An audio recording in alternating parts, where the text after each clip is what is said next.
Bienvenidos a Distrito Metaverso, mi nombre es Carlos y esta es seguramente la última introducción que voy a hacer de este tipo a este nuevo formato de vídeos, ¿vale? Este formato de entrevistas. Hicimos ya introducciones en los vídeos pasados, los tenéis por aquí, los tenéis en la descripción, y para los que sea la primera vez que veis este formato, que sepáis que son entrevistas que estamos haciendo a gente top para hablar del metaverso, para hablar de la humanidad, para hablar de debates que están en boca de todos y que a veces tienen mucha relación con la tecnología. Todo esto lo dividimos en diferentes vídeos, en diferentes píldoras que os vamos publicando a lo largo de las semanas. Continuamos con Pablo Mondragón. Vamos dentro.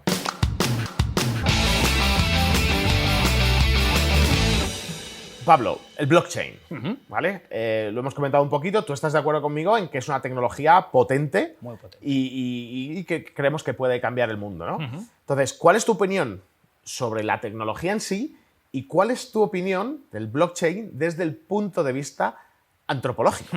¿Vale? ¿Cómo puede influir esta tecnología en el hombre para bien o para mal, ¿no? Mal. O sea, ¿cuál es tu punto de vista ahí? Vale, a nivel de tecnología, sobre el blockchain, sin evidentemente, o sea, entiendo la parte más técnica, pero no puedo meterme, además no creo que sea el perfil para meterse en la parte técnica, pero desde luego yo lo veo incluso más disruptivo que la realidad virtual, ¿no? que la idea de metaversos, que para mí está muy ligada a blockchain, pero es que, y aquí ya voy a entrar en la parte más antropológica y explico el porqué. El blockchain, para mí, la idea fundamental del blockchain es la descentralización. Blockchain es descentralización. Ese es el concepto central. Para mí, el resto ya es la forma en que tú lo haces, la tecnología, etc. Y desde un punto de vista antropológico, si tú estudias la historia del ser humano, la larga historia del ser humano, porque lo que nosotros conocemos como historia del ser humano desde Mesopotamia es apenas un 4% de nuestra historia como especie. O sea, es una mierda, ¿vale? Y parece que esa es la larga historia, ¿no? Ya ni te cuento si pensamos en revolución industrial. Si piensas en la larga historia, siempre ha habido centralización. Siempre ha habido un líder tribal. Primero hubo un líder tribal, ¿no? Un chamán, etcétera, ¿no? Cuando éramos más sociedad de cazadores-recolectores. Luego ya con la sedentarización, ciudades, centralización. En instituciones centralizadas de poder. Luego ya, por hablar del dinero, ¿no? Y cuando ya surge la banca. O sea, siempre hemos estado dominados por la idea de unas personas, unas instituciones específicas que eran las que organizaban la sociedad. Lo hemos necesitado, siempre. Los gobiernos son formas de centralización, ¿no? Todo esto, incluso la propiedad privada son formas de centralización. Si tú con una tecnología como blockchain, o sea, tú desarrollas una tecnología capaz de descentralizar las cosas, ahí sí que lo estás cambiando todo. O sea, ya no es más como una fantasía escapista que como yo veo muchas veces los metaversos y sobre todo en la evolución en la que están, ¿no? Esto es ya tocar la raíz organizativa de la especie. Esto es una locura. O sea, lo que puede suponer blockchain es una locura, porque lo que te digo es que yo ahí sí que es verdad que no me puedo imaginar las consecuencias que puede llevar a nivel social. Porque, claro, como tengo un cerebro de sapiens que siempre ha vivido dentro de la centralización, de instituciones, de religiones, de todo, es como, ostras, claro, de repente, enormes comunidades, y claro, reconfigura también el concepto de comunidad, enormes comunidades virtuales, gestionando, o sea, yo el blockchain es que lo veo casi como anarquismo, mira lo que te digo, como una forma de anarquismo. Un anarquismo positivo, entiendo. Un anarquismo, sí, es lo más cercano a lo que sería la teoría anarquista utópica, claro, sin llegar a materializarse, pero de iguales, ¿no? En ese sentido, las DAOs, todo este tipo de cosas, puedes llegar a hacer verdaderas virguerías. Claro, hay un debate dentro de los propios foros y bueno, dentro ya se empieza a sentir, ¿no? También con las grandes corporaciones es que el blockchain ya se conoce, cuál es el poder que tiene.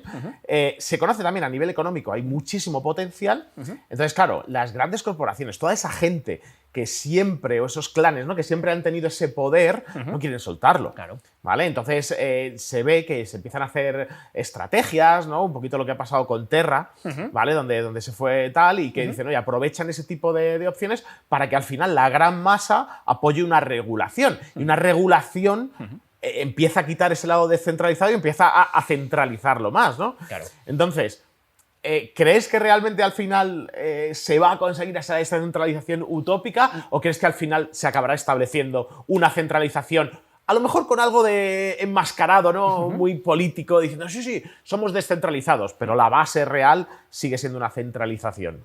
Creo que lo segundo. O sea, tiene el potencial para convertirse en lo primero.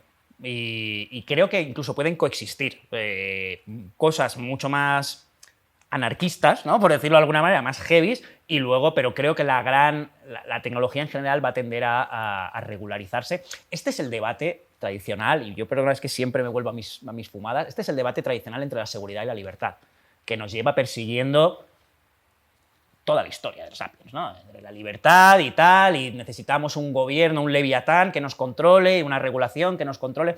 Es esa tensión siempre, y esa tensión nunca se va a resolver, nunca. Entonces, yo creo que no, porque sería malo que se resolviese. O sea, realmente lo piensas. ¿En qué sentido? ¿En qué sentido? ¿Que no sabríamos lo que hacer? ¿O cómo? Claro, porque dices, una sociedad completamente libre, bueno, habría que ver qué es esto de libre. Porque, claro, la libertad conlleva una responsabilidad y una ética. Pero eso es un trabajazo.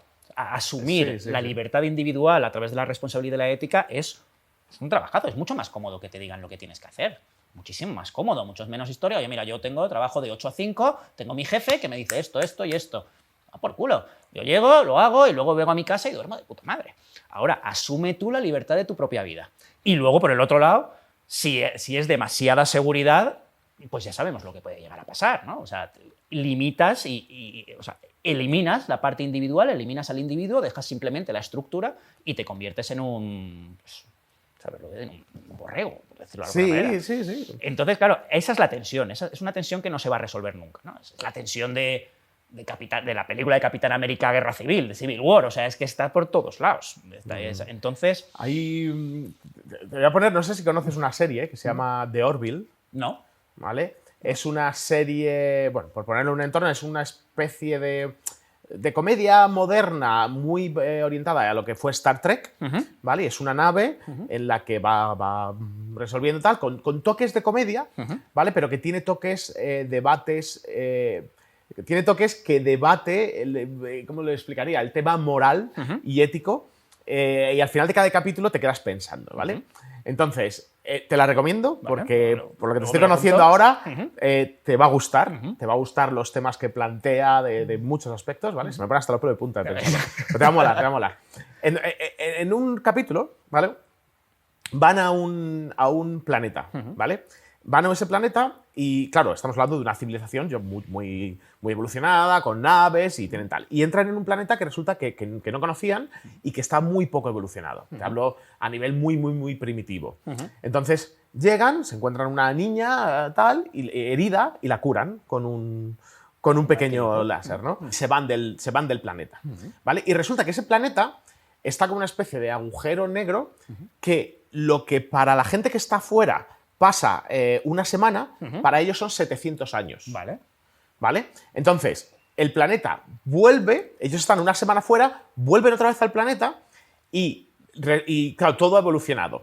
Entonces, esa persona, esa chica que curó a la otra chica que estaba herida, de repente la tienen como un dios.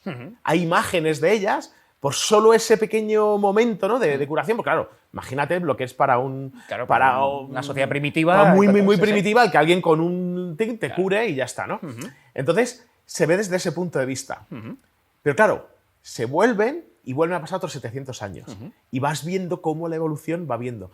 Y van habiendo 700 años. Y al final, ¿vale? Están ahí un mes y tal, han pasado 2000 años y vuelve la evolución, ya ellos tienen naves, ¿no? Y vuelven y empiezan a hablar de todo esto. Empiezan a hablar de cómo... Que es que me parece súper interesante el mensaje. Claro, esto lo vi hace 2 o 3 años, me acuerdo un poco del concepto, pero hablan justo de todo esto, ¿no? De cómo ya no piensan de ciertas formas, como ya los líderes tal, ya ahora todo el mundo es un maestro, todo el mundo... Hablan de libertad.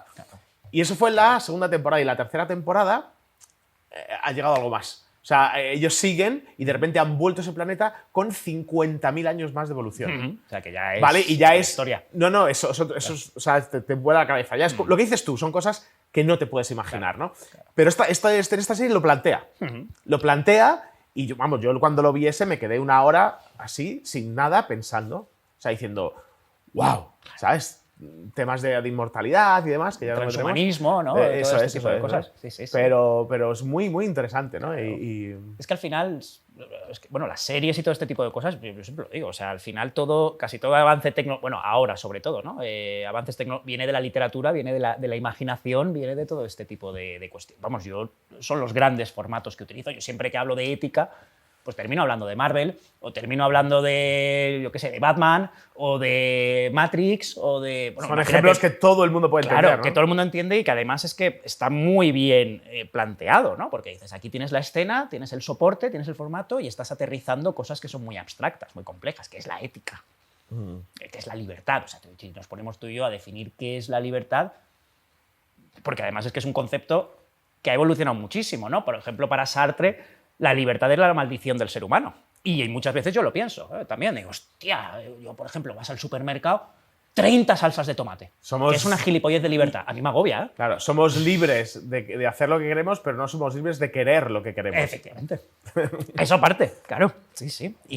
Claro. Y además, en términos de libertad me ha gustado porque lo que has dicho, porque claro, al final, en este caso, la civilización, ¿no? va mejorando tecnológicamente y a partir de ahí van cambiando las ideas. Para mí eso, y aquí hay muchos antropólogos que pueden discutir conmigo, ¿no? Para mí está muy claro que la infraestructura, la base, la energía, la tecnología, tal, es la base del cambio de las ideas. Y te doy un ejemplo. Si no hubiese habido, por ejemplo, el desarrollo de la imprenta y la popularización del libro, pues la gente habría seguido pensando que Dios es el centro de todo. Porque a partir de la popularización de esa tecnología, del libro, de la imprenta, la gente empezó ya, pues surgió el humanismo, que era poner al ser humano en el centro. Sin el humanismo no entenderíamos el concepto de libertad individual que tenemos hoy en día, que viene muy de las ideas liberales, siglo XIX. Entonces, claro, sin las semillas, sin la domesticación de la semilla, no tendríamos ciudades, literalmente. O sea, si no hubiésemos domesticado una mierdecita, pero estamos hablando de miles de años, de cruzar semillitas y tal, pues es que no estaríamos aquí.